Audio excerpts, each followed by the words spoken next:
ক্যাপসিকামের ভিতরে কি জাদুর কাঠি দিলাম আমি বলবো না। সম্পূর্ণ ভিডিওটি দেখতে থাকুন, না দেখলে মিস করবেন যে কি দিল ক্যাপসিকামের ভিতরে, মনে একটা প্রশ্ন থেকে যাবে। Yes.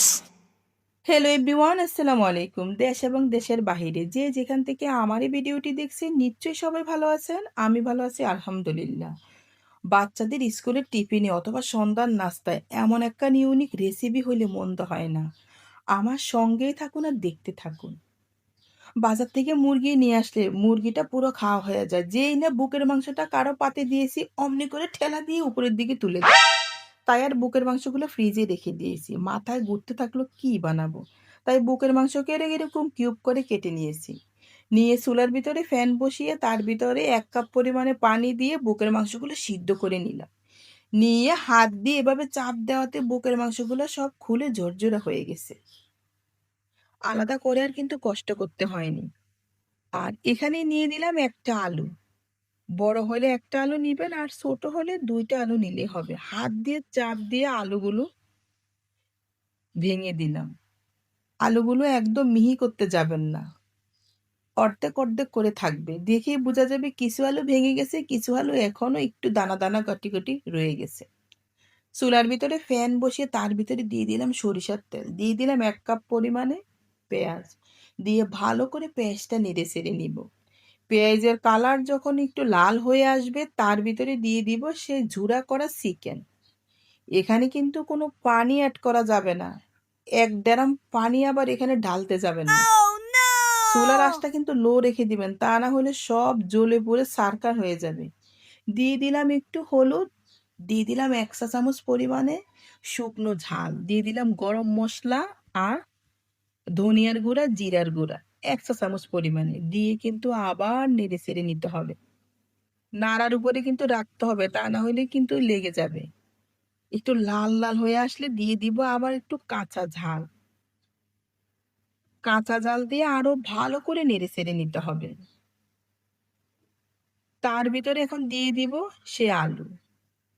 আলু দিয়ে আরো ভালো করে চিকেন এবং আলুকে ভালো করে নেড়ে চেড়ে নিতে হবে।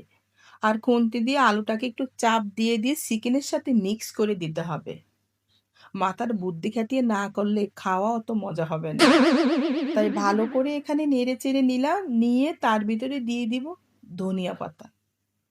উপরে আকাশের দিকে ধাক্কা দিয়ে উঠিয়ে দেখালাম যে দেখেন কেমন ঝরঝরা হয়ে গেছে। ধনিয়া পাতা দিয়ে ভালো করে আরেকটু নেড়ে চেড়ে আলু চিকেন আর ধনিয়া পাতাকে অ্যাডজাস্ট করে নিব। তারপর একটা প্লেটের ভিতরে ঢেলে নিব। গরম গরম প্লেটের ভিতরে ঢেলে নিচ্ছি। ঠান্ডা করার জন্য এত সময় কোথায়, ওদিকে খাওয়ার জন্য টেবিলের ভিতরে আবার বসে আছে আর খালি ঘন্টা বাজাচ্ছে, নিয়ে আসো নিয়ে আসো। দাঁড়াও নিয়ে আসতেছি, এখনো হচ্ছে না। নিয়ে নিলাম এখানে 3টা ক্যাপসিকাম, একটা লাল 2টা সবুজ, সবুজের ভিতরে লাল জাতীয় পতাকা। Yes. ক্যাপসিকামের ভিতরে ছুরি প্রসার করে ক্যাপসিকামের ভিতরে নাড়ি বুড়িগুলো টেনে হিঁচড়ে বার করে নিয়ে আসলাম। এবার দেখেন নাড়ি বুড়িটা বার করার পরে ভিতরে কেমন জাগা হয়ে গেছে। এভাবে 3টা ক্যাপসিকাম করলাম, তার ভিতরে এখন সেই পুরগুলা দিয়ে দিব। আঙ্গুল দিয়ে ধাক্কা দিয়ে দিয়ে দিয়ে দিব। ক্যাপসিকামের পেটের কোথাও কিন্তু কোনো জায়গা বাদ থাকবে না, তা না হলে তো ক্যাপসিকাম কান্নাকাটি করবে। অর্ধেক খেয়েছে তো অর্ধেক খায়নি। তাই ভালো করে আঙ্গুল দিয়ে ক্যাপসিকামের ভিতরে পুরগুলো দিয়ে দিব। একটু পরিমাণও জায়গা থাকবে না। দিয়ে ক্যাপসিকামের মুখটা পুরো বন্ধ করে দিব। দেখেন কিভাবে বন্ধ করে দিয়েছি। এভাবে আরো 2টা ক্যাপসিকাম করে নিব। এখন ব্যাটার তৈরি করার জন্য একটা বাটির ভিতরে নিয়ে নিব 1 কাপ পরিমাণে এখানে বেসন, 1 কাপ পরিমাণে দিব চালের গুঁড়া, 1 কাপ পরিমাণে দিব এখানে আটা বা ময়দার গুঁড়া। আমার বাসায় ছিল আটা, তাই আটাই দিয়ে দিয়েছি। দিয়ে ভালো করে হাত দিয়ে নেড়ে চেড়ে নিব। তাহলে বেসন, আটা আর চালের গুঁড়া একসাথে অ্যাডজাস্ট হবে। এখন তার ভিতরে দিয়ে দিব একটু হলুদের গুঁড়া আর একটু মরিচের গুঁড়া আর একটু জিরা এবং ধনিয়ার গুঁড়া দিয়ে ভালো করে নেড়ে চেড়ে নিব। নিয়ে সবগুলো অ্যাডজাস্ট করে তার ভিতরে কিন্তু একটু করে পানি দিব আর হাত দিয়ে চটকাবো। দফাস করে কিন্তু ১ বালতি পানি ঢালতে যাবেন না। একটু করে পানি দিব আর হাত দিয়ে চটকাবো। ভালো করে কিন্তু হাত দিয়ে চটকাতে হবে।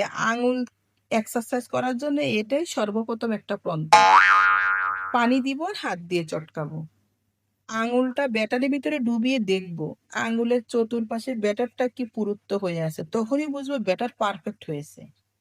চুলার ভিতরে এমন একখান কড়াই থাকলে কড়াইয়ের ভিতরে তেল দিয়ে দিব। এখন ব্যাটারের ভিতরে ক্যাপসিকামটা ভালো করে ডুবিয়ে গোসল করিয়ে নিব। পুরো ক্যাপসিকামের গায়ের ভিতরে ব্যাটার কিন্তু লেগে যাবে। তখনই ছেড়ে দিব তেলের ভিতরে ছোট করে। অর্ধেক ক্যাপসিকাম তেলের ভিতরে থাকবে, বাকি অর্ধেক উপর দিয়ে খুন্তি বা চামচ দিয়ে তেল দিয়ে গোসল করিয়ে দিব। এভাবে অনবরত তেল দিতেই থাকবে। কেমন একটা কালার হয়েছে ক্যাপসিকামের, দেখে তো এখনই খেতে মন চাচ্ছে। দাঁড়া থাম, তেলের থেকে কিভাবে খাবি? একটু ধৈর্য ধর। ভেজে প্লেটের ভিতরে তুলে নিলাম। বাকি ২ টা ক্যাপসিকাম এভাবেই কিন্তু ভেজে নিব। ৩ টা ক্যাপসিকাম কিন্তু একসাথে দেওয়া যাবে না। তাহলে একটার সাথে একটা লেগে যাবে। তারা করবে তেলের ভিতরে মারামারি। কে ঠেকাবে এই মারামারি? তাই আলাদা, আলাদা করে ভাজবো। এখন একটা ছুরির সাহায্যে কেটে দেখাচ্ছি। ১ম লাল ক্যাপসিকামটাই নিছি। উপরে কেমন ক্রিসপি হয়েছে আর ভিতরে দেখেন যেমন কালার তেমনই ছিল।